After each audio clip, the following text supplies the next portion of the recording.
one thing led to another. We actually invited the mayor of Dangriga, Belize, to the Ratcliffe Cultural Festival last year. And this year was my turn to sort of go back and pay the favor back by me participating in their settlement day in the country of Belize in a city called Dangriga.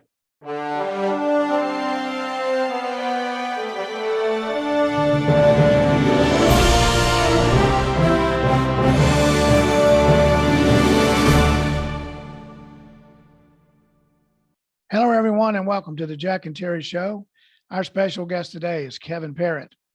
He is the chair of Global Studies and International Partnerships at Kentucky Community and Technical College System. Kevin, welcome to the show. Thank you. It's good to be here again. Jack, it's good to see you again. As of course everybody knows, Jack is known around here as the granddaddy of all small businesses in Radcliffe. Jack, it's good to see you. Good to see you, Terry. Good to see you, Kevin. Good to see you both.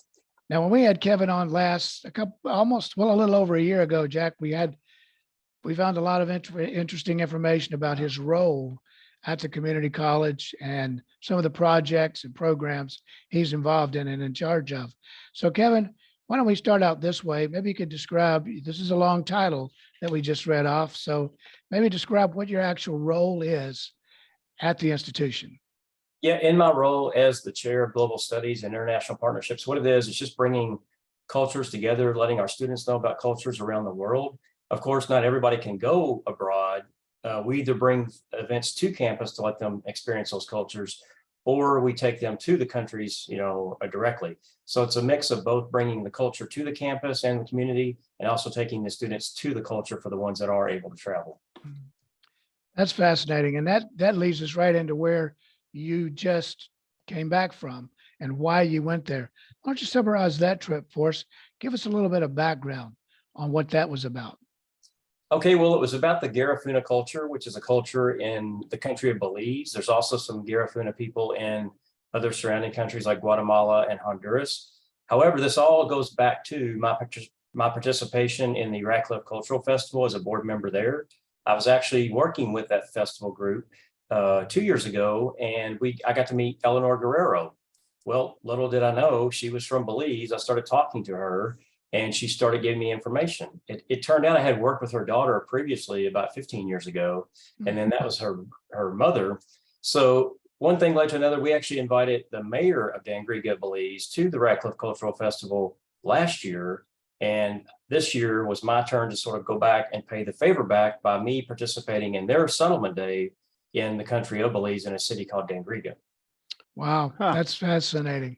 Yeah, we were there the day that the mayor showed up. He was so excited to be here, and everybody was excited for him to be here.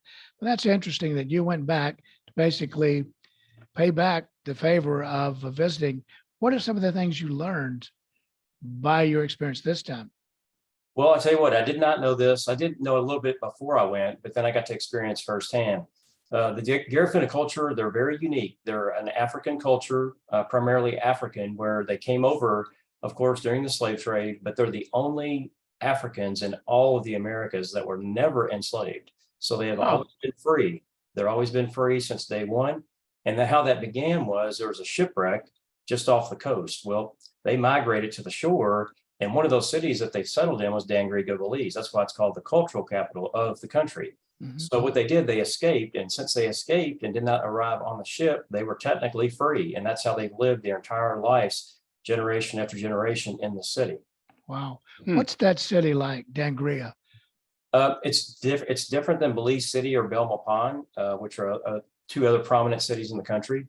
It's very unique in culture. The culture there is the most rich I've seen, and I've literally seen hundreds of cultures around the world. So this one's very deep and very rich, and it's just a celebration. Their settlement day is a celebration of them being free and of them settling there in Dangriga. Huh. And so their government is a typical government with mayors and council members, and then Dangriga is a city. And as you said, we met the mayor. How big of a city is that? They have about 15,000 people in Dangriga. Really? Yes. And it's a typical democratic government in that country. It is. It's pretty similar to ours. A few differences. They have a prime minister and governor and different council members within the cities. That's interesting. Now, I know when we talked before, you talked about taking students and others that are interested in on these trips with you. What are you looking at next, and how would somebody get involved in one of the programs or projects you have going on? Yeah, believe it or not, I'm already booking things through 2025. So we've already got Wow. tours scheduled for 23, 24, and now the inklings of the 25 tours are beginning. We do have a group plan going to Japan next May with the students at ECTC and abroad. So that's one. We also have Egypt and Jordan coming up. Wow. Also Thailand, Cambodia, and Vietnam's coming up in 24 or 25. Summarize for us too, though, the funding. How, for example, a student at the school, they're going to go on one of these programs. How does the funding work in order to accumulate the funds to make the trip? Yes, some of the students, we don't pay full scholarships, for the amount of the tour cost. However, what happens is students have to put some of their own money down. If they do that, they're eligible for scholarships based on need and academic integrity. So what we do, we look at those scholarships that go out. The applications are actually going to go out here in December. We go every year, we look at those applications, and they can get up at least half of that in scholarships, could be funded through that scholarship process. They can also use leftover financial aid, and we also provide them fundraising ideas. And I'm sort of the person there to help get them from A to Z. I help get them going with their passports, make sure they have that, make sure we're travel ready. We have pre-departure meetings. And then before we leave, we get together, and I make sure everybody is good to go for the next day before we head out. Sounds like a lot of logistical issues there, but doesn't sound like you're bored with it at all. Oh no, it keeps me hopping. That's all I can say. I think the last time you were here, you mentioned something about people outside of the institution could potentially get involved with you on these programs. How would that work? Yeah, we have two different versions. We have some of these study abroad tours actually have credit with them. So it's like taking a class and taking the tour. Mhm. The ones that have credit are for students only. However, we also have a very big presence of the non-credit tours, and that's what we also do. On the non-credit tours, that's when the community can become involved. And typically on those tours, it's about half students and half faculty, staff, and the community members. Sounds good.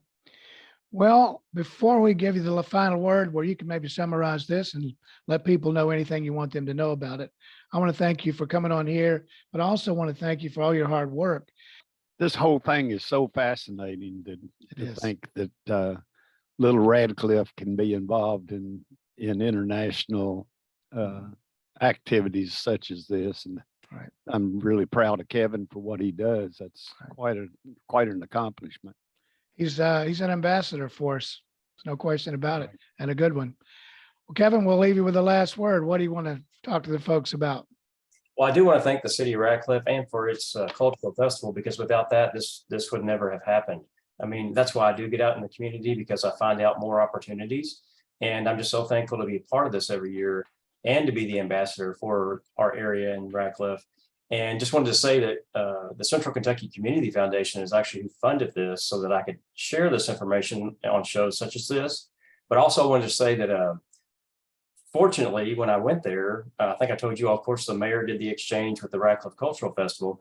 When I went there as their ambassador, I actually got to meet the prime minister and two other ministers in his cabinet while there, just by Wow. chance.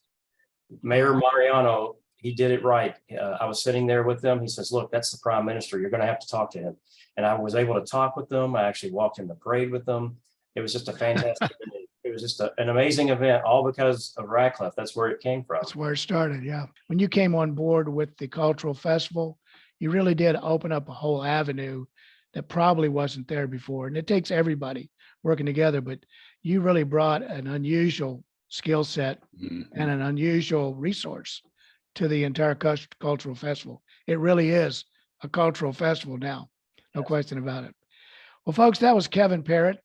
He is the chair of Global Studies and International Partnerships at Kentucky Community and Technical College. Basically, he's the guy who helps people learn about other cultures around the world. He sets up the logistical issues surrounding that, and students can participate, so can other folks. And he's doing a great job over there. It's one of those programs at ECTC that most people don't know about, but it's a hidden jewel. It's absolutely a hidden jewel. So thanks again, Kevin. And thank you all so much for letting me share this information online. And I have to mention Lady G, who is also a resident of Ratcliffe. She's Garifuna. She moved from Belize and she's in this area and has been for decades.